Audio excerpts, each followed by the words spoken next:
पोर काओ के पास कॉल करता है और उसे बता देता है कि स्वीटी अब इस दुनिया में नहीं है। साथ ये भी बताता है कि जिसने भी स्वीटी के साथ ये सब किया है वो उसे छोड़ेगा नहीं।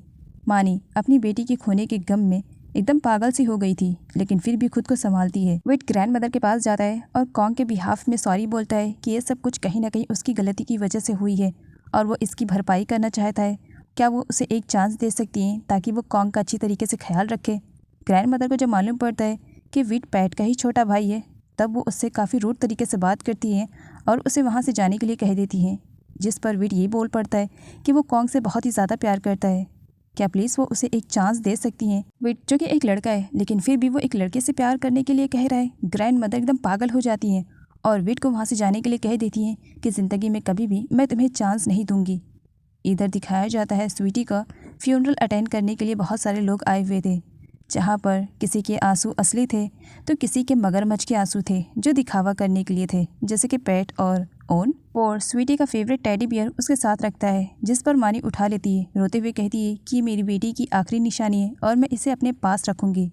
इधर ओन पैट से शिकायत कर रही होती है कि किसी भी तरीके से सिचुएशन को संभालो क्योंकि मुझे जेल नहीं जाना है। पुलिस को मालूम पड़ेगा कि अगर ये सब कुछ मैंने स्वीटी के साथ किया है तो पुलिस मुझे जेल लेकर के चली जाएगी। पैट उसे शांत करवाता है और कहता है फिक्र मत करो, मैंने सारे सबूत मिटा दिए हैं, तो इसी वजह से तुम्हारे पास पुलिस आएगी ही नहीं।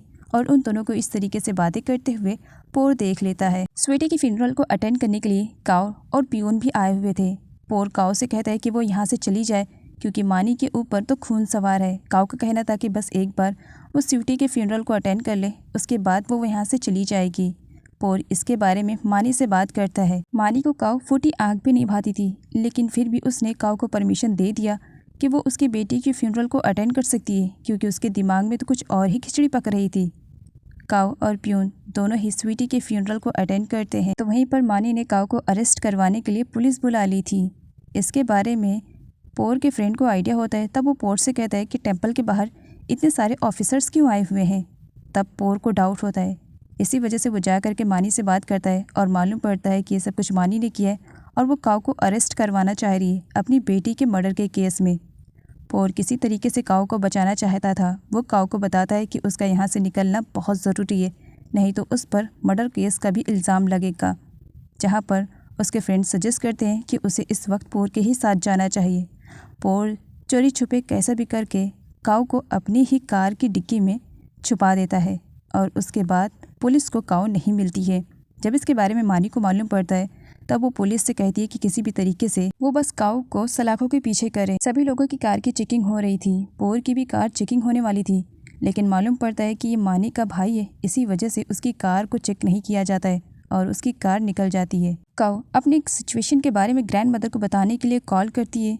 कॉल ग्रैंड मदर रिसीव करती है, वो कुछ पूछती या काओ बताती, उससे पहले घर पर पुलिस पहुंच जाती है जो कि काओ को ढूंढते हुए आई थी। ग्रैंड मदर को मालूम पड़ता है कि काओ के ऊपर मर्डर का इल्ज़ाम लगा है, वो तो टूट सी जाती हैं।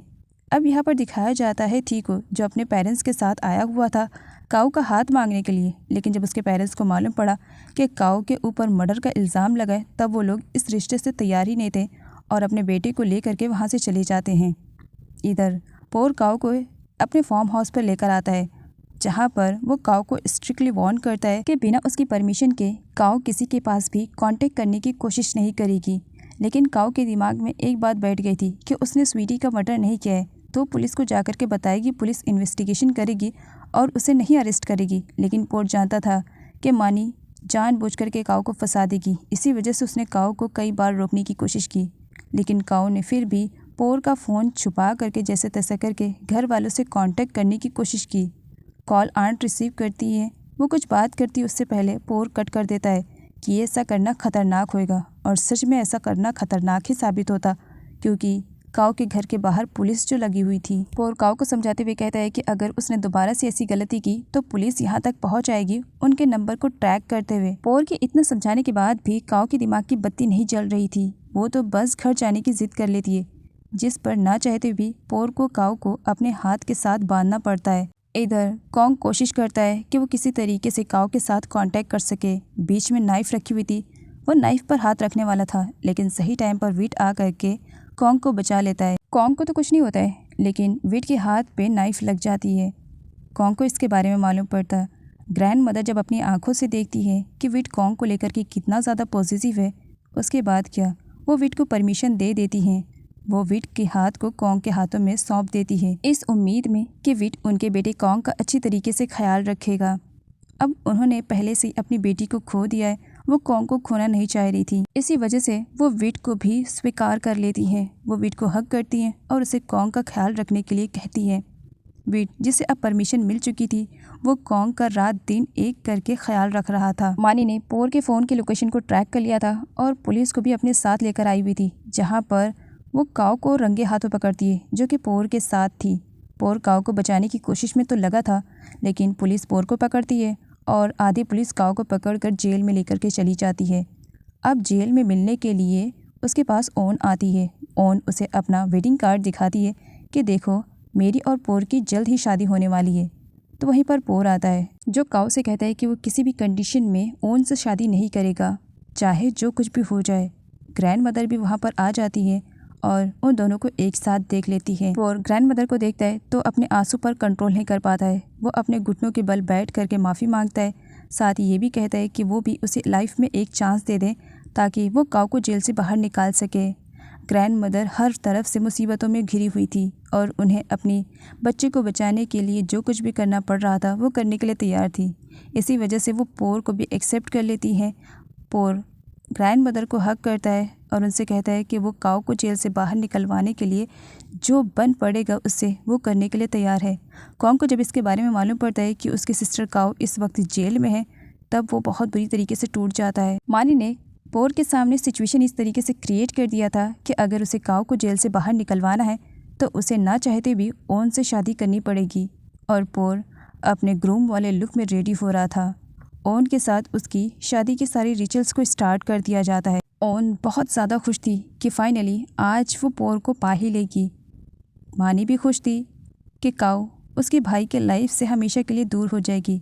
तभी कुछ पुलिस ऑफिसर्स आते हैं जो पोर को बताते हैं कि काऊ को जेल से बाहर निकलवाने के लिए पेपर्स बन रहे हैं। पोर खुश हो जाता है। ओन उसे कहती है ज़्यादा खुश होने की ज़रूरत नहीं है, अभी पेपर्स रेडी हो रहे हैं, अभी तुम्हारी काऊ जेल से बाहर नहीं निकली है, तो जल्द से जल्द मुझसे शादी करो।